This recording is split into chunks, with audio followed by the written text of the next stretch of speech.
Letting our wives know we care about them should be a constant journey we're on. It's something we should do daily. Hello, my friend. My name's Zach. I've been married for 20 years. And in that 20 years, I've made a lot of mistakes and done some things right. In today's video, we're going to talk about how you can make your wife know that you care about her. Because telling her you loved her on the wedding day and then not saying it again is not effective.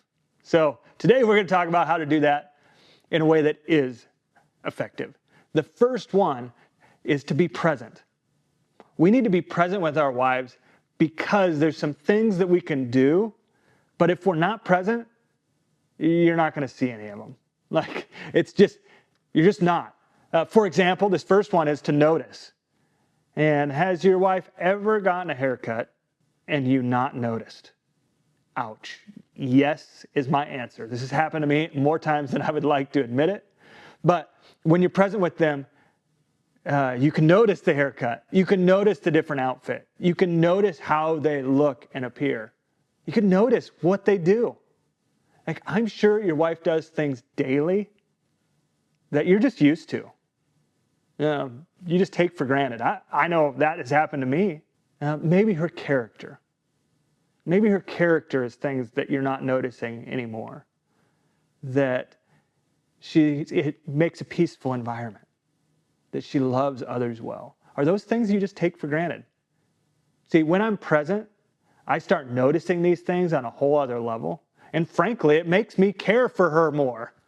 Like when I'm not present and not noticing, how can I care for that thing?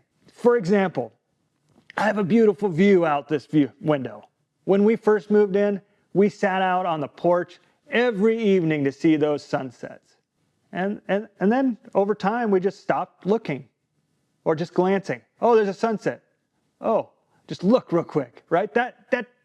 If that was our wife, if that was your wife, and you were just, I'm going to glance real quick, they're not going to know you care about them.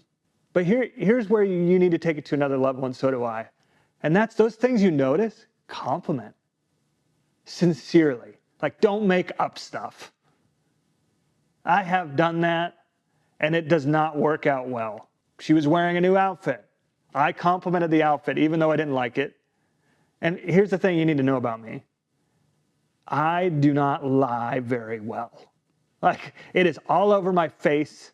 It is all over my body language. And so we eroded some trust. Instead of being an empowering, positive thing, it was a disempowering thing for our relationship. And so when you compliment those things you actually do appreciate. And you can do it with words. You can write a note. You can text it. If you're thinking about her, text her. But in your presence with her, you can notice things that maybe you've taken for granted. All right, the next one is, when you're in this present state, listen with curious questions. There is nothing that makes someone feel more valued than being really listened to. In fact, in our culture, it's something we do really poorly. And so it can be like a drink of water in a desert when someone really listens to us. Here's the thing, some things to watch out for. You want to make sure that you're not a listening narcissist. And here's what that type of person does, is someone shares something. How was your day? You ask her. And then she shares about her day. And then the moment she breathes, you start unloading your day. Right? That is not listening to someone. That is, you shared way too quick. First, you need to dive into their day. Tell me more. Ask a curious question. Listen to understand. And then you can share about your day. But oftentimes we jump in so quick with what we experienced is that the person really doesn't feel heard. And it's a simple trap we can all fall into. So just be aware of that. The next thing you could do so that she knows you care about her is do a chore she normally does. In my home, we have definite ruts. I do the laundry. My wife vacuums. We share with the cooking. We share with the cleaning up of the kitchen, but she cleans the bathroom. I mow the lawn. We never created these rules with intention. We just gravitated towards them. In fact, It's usually what bugs the other one the most is who usually does it, right? So one of the ways I can show my bride that I love her is by vacuuming. It does not matter to me at all, but it matters a ton to her. So if I beat her home from work, I vacuum. It's a simple thing I can do that she loves, and it lets her know that I care about her. So what are some things that your wife normally does? And you can do one of them. And if you want to get the most bang for your buck, find out the one that she normally does that she doesn't like to do. Or she normally does, and it matters a lot. There's a reason I normally vacuum. It's not because I like vacuuming. It's just that's a major one for her. And I'm all about major wins. The next one, do an activity she enjoys. And this can be a little tricky because sometimes, if we're honest, we can be selfish. We can be like, well, she likes to do that, I don't. Remember, you are trying to do something to let her know you care about her. This is not about what you enjoy. This is about what she enjoys. And maybe she would enjoy you doing it with her. There's some things that she might not, right? Like, I love to hunt, for example. I love to hunt. I honestly, it's not something I really want to do with my wife. I mean, I would be fine if she did it with me, but I don't know that I would enjoy it. Because where we go, there's no showers, there's no bathrooms, and I have a feeling she would not enjoy that, and it would be obvious. Now, fishing, that is something that I do like to do with my wife.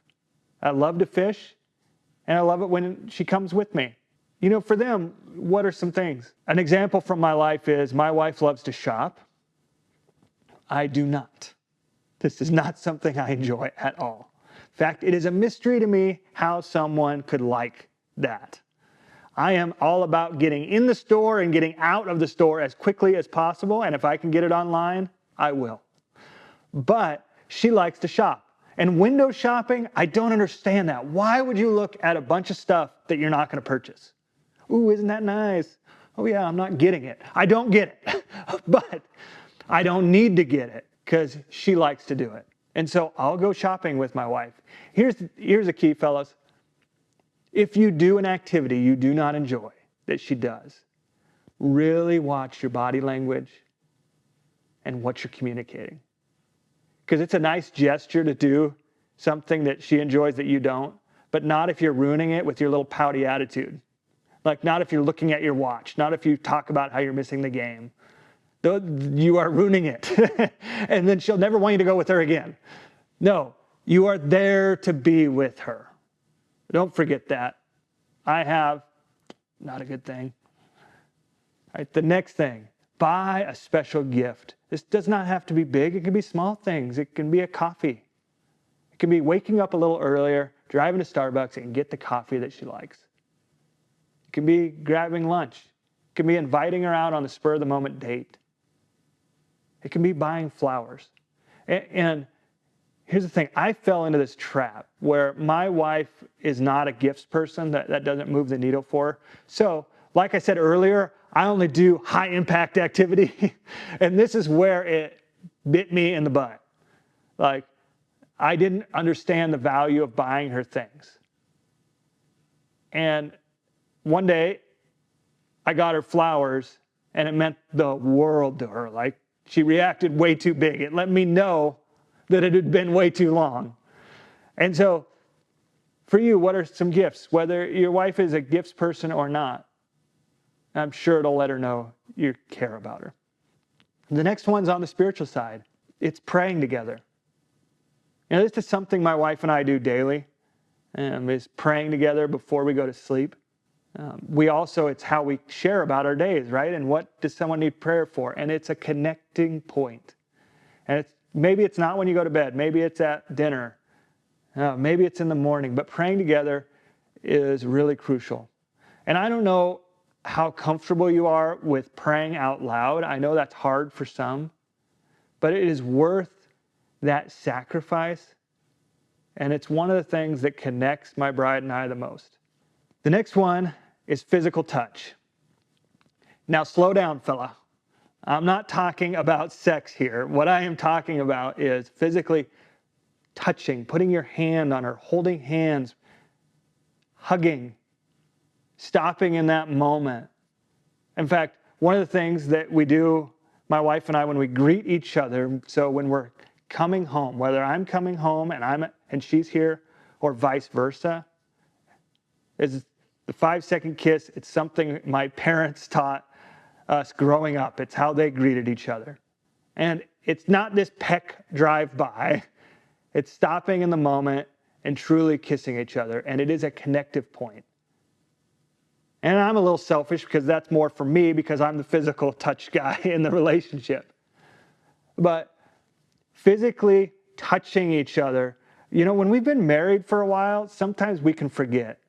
And we can go in this cycle where we're almost separate until the bedroom. And that's not an effective strategy to let someone know you care about them. And frankly, it does not take much effort to touch the one we love. And I guarantee you, if you do these activities, not only will it show your wife that you care about her, but you'll care about her more because your focus will be on her and her positive things and the things you love about her, and your heart will grow and remember maybe some of those earlier feelings that you may have forgotten. Hey, when you're listening, when you're being present with her, sometimes she's going to say things that you do not understand. And because of this, you may need a wife translator. If you do, watch this video right here. I know it'll really help you.